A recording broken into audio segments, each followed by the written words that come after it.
there. My name's Sean. Soniscope Studio. Jason Wolpert from Bad Hex. Thanks for coming down. Thanks for having me. How'd you start in music?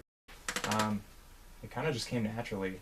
I've always really liked the sound of drums, and kind of just built a drum set out of tin cans when I was a kid. I was like, this is what I want to do. You were a drummer first? Mm-hmm. How old were you when you... 8 or 9. And then I think I got a real drum kit when I was 9. And then guitars for getting all the girls or something? What happened? No, I never stopped liking drums. I just kind of was playing in punk bands. No, pick one now. Oh, I'm sorry. Keyboards, guitar. Okay, there we go. So you picked up guitar? Yeah, I sort of just got bored of being the drummer, and was like, I wanted to try and do my own thing. So I turned on a Bouncing Souls record and just sat there and played power chords until I could figure it out, and just went from there. From starting the drums or starting the guitar to I gotta perform. What tripped that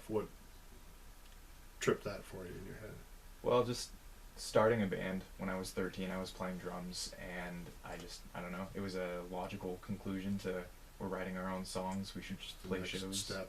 My like main kind of focus for that was like, I wanted to put out a record, because I've always just liked records, and I would just, like when I was a kid, I would just stare at like my dad's record collection and just like look at the covers and be like, this is something I want to do. What was that band at 13? What was that called? Oh, we don't have to talk about that. So then, when did Bad Hex start? Bad Hex started. And how did that come about? 2011. I was 18, and I had been playing drums in punk bands pretty much exclusively for most of my teenage years, and I mean, I loved it, but I was ready for something different, and I had an idea of what I wanted to do, but I didn't really know anybody else that would like share the same inspiration or influences that I had, and I was like, whatever, I'll just get better at guitar and figure this out myself. That's how I started singing, I think. One band broke up, and I'm like, I don't have any songs to play at the open mic now. Yeah, because exactly. We wrote all these songs, and he sings them, and I'm just gonna write a song that I can yell, and that's how I became the singer. Right. I think that's how I became the guitar player. When you're a drummer, your whole musical life is sort of held in somebody else's hands, and when you're the songwriter, you can just keep going. So what I've noticed on the World Wide Web is the way I see Bad Hex is like, you guys are a late 80s do-it-yourself punk cassette tape sort of ethos. Mm-hmm. How are you doing? How can you do that in a Facebook world? How's that working for you, for one? And then how do you reconcile that with in the face of technology? Like you're making tapes. Yeah. I guess that's the nut of the question. Right. Why are you still making tapes, you idiot? Well, I'm lucky because it's come back. Like a lot of bands of our size make cassettes now, because vinyl's really expensive and CDs aren't as cool. They're not as marketable. So, like a lot of the shows that I play, people are more prone to buy a cassette. And aside from that, like I was making cassettes before anybody wanted to buy them from me, and I'll probably keep making them afterwards too.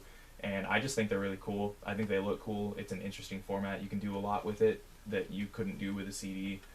CDs are also really fragile. They get scratched in a case, and it kind of is just obnoxious to me. So when I started doing tapes, I just had a better feeling about it, and I like the way they look. I like the way they feel. What's the most recent album or cassette, I guess, for Bad Hex? It's called Old Heart. Okay. It came out right before our summer tour in June, and it's a full length. It's our third full length, and it's about my cat. My cat passed away, and she was my best friend, so I wrote her a record. So it's a bunch of songs about her. And is that the cat that's singing on the album, or? It's there's a little clip of her purring at the beginning and the end. You say 3 albums for full length albums for Bad Hex. What are those? What are they? Well, it started with, the first one was called Simple, and that was the idea. when I started the project, I just said, I'm just gonna write all the songs myself. I'm gonna play them myself. I'm gonna record everything myself. I'm gonna play all the drums, play all the bass, play all the guitar. And so I wrote a bunch of songs, and I borrowed my roommate at the time. I borrowed his MacBook and a couple Shure SM57s from my dad, and just recorded an album. And that was cassette too. Didn't sound that great. Songs weren't that great, but I was 18 and I did it. Yeah. I was like, okay. And here we go. And do it again. Kept doing it. And then the next year I recorded another one called Cave Crawler and did some touring on that, which was fun. That one sounded a little better, but I knew that I hadn't really got there yet. I'm not that good at recording myself, so I started getting my friends to record stuff for me after that. And I've done like a lot of splits with other bands also on cassettes, and did some of those. And then this year, 2 years after Cave Crawler, did Old Heart. Did you take that to a studio and do it, or did you do it at home? Where'd you do Bad Heart, Old Heart? Old Heart, I did it with my friend Nick Tatoski at his home studio. He's I don't think he's got a name for it, but it's...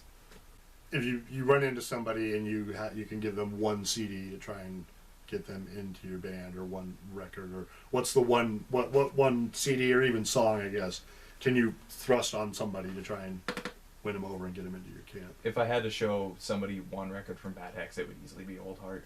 It's definitely my best songwriting, and I think it sounds the best out of what I've done.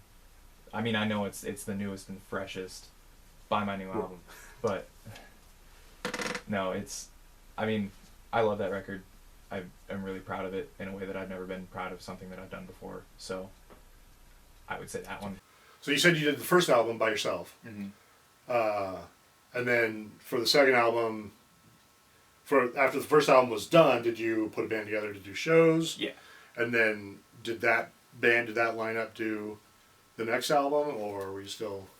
No, I kept doing all the recordings myself because it's easier for me, because drums is my first instrument. So it's easier for me to just sit down and drum a song rather than teach somebody else the song and hope that they figure it out. It's easier for me to just record it myself and then hand it to a drummer and be like, hey, just listen to this.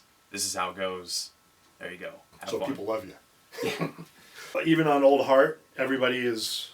that was still me. Still for the most part. I played all the core instruments myself, but I brought one of my friends in to play a couple cello tracks on a couple songs just to add a little bit. But we're working on recording a couple new things right now, and my current drummer is the best drummer I've ever met, and he wanted to do the tracks, and I was like, okay, you are the first person that I'm ever going to trust to do this. And so we've been rehearsing. I'm going to... Yeah. Well, I mean, it was a big step for me to be like, okay, you can actually do this. I'm going to show you some songs before they've been recorded, and you can figure them out and play the tracks on the records now. What musician or artist is like done it for you? Who's the one that is most inspirational to you? If I had to choose one, I'd say Trent Reznor, Take the Reins. So what's like a dream bill for Bad Hex to be on? Ooh, that's a good question.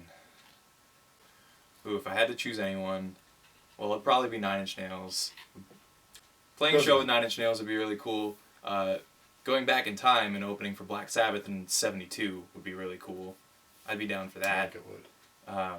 I mean, I think anybody would be into that. You just started a side project where you're just the drummer Mm-hmm. and not the egomaniacal Lord and Creator of Right. all, right? Yes.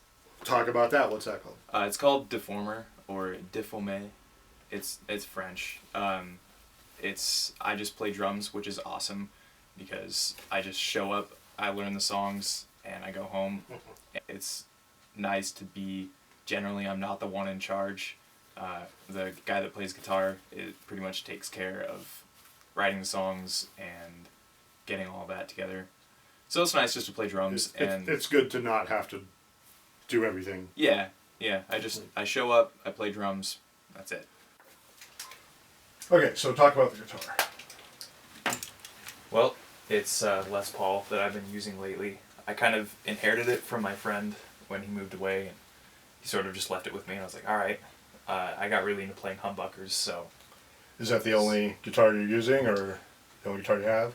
At the moment, it's the only one I'm really using. I own a Silvertone 1449, which was made in '63 for like 10 months, and it's one of those weird. It's like where the lipstick tube pickups came from. Yeah. They like bought out old lipstick tubes from a lipstick tube factory, shoved a coil on them. It was one of those ones that came with a case that had an amp inside of it. I have a '67 that has the amp. Yeah, There's a case in the amp. Yeah, it's really cool. And I was using that one for a long time, and I sort of just got into playing humbuckers, so I've just been using this one. It's a lot more durable than that one, too, because they didn't make those really to last, I think. I have a thing for old solid-state Suns. I like being able to get a good clean tone, and people are like, oh, what are you using? And they find out it's solid-state. People seem to think that you can only get a good sound out of tube amps, but those old Sun solid states, it's got a lot of headroom, so I can get everything I want out of it with it not turning to mush. I can still get a really clear tone out of it, which I really like. And I don't use the onboard distortion. It sounds nice, but it's just not what I use in the reverb. It's not as shiny as a Fender reverb, but it gets the job done if I ever need to use it. I rarely do. I pretty much just get it out of my board, but I still like it. And I've got a Sun Solos 2 little 212 combo that I like to use as well sometimes. But for the most part, it's just the concert lead into a 412. And I really fell in love with this head and looked for it for a long time. I found it on Craigslist on, I think it was in like Santa Barbara, California or something. And I emailed the guy and I was like, hey, I know this is going to sound like I'm trying to scam you, but I really want this head. I'm willing to pay shipping. I'll pay you with PayPal. Call me. Let's figure this out. And he was really cool about it and was like, yeah, totally. And I'm not sure if he knew what he had because he sold it to me on the cheaper side, which was awesome. But he sent it to me, and it's like clean as hell on the inside for something that was made in like '72, and it's been a workhorse for me, which is awesome. I've got the matching Sun concert bass, the red face as well, because they made the silver face ones too. And I got that one on somebody else's Craigslist as well. I think that was in like maybe Ohio, somewhere around there. But I had to message that guy or email him too and be like, not trying to scam you. I just really like Sun stuff. You've got a great price. Let me buy this. And we worked it out again, which was awesome. So I've got this one and that one like match. So we look pretty cute on stage now with like, I've got the red face concert lead into the 412 and then the bassist has the concert bass into the 215. It's just, I don't know. It looks nice. It sounds nice. I really like Suns, so that's my thing.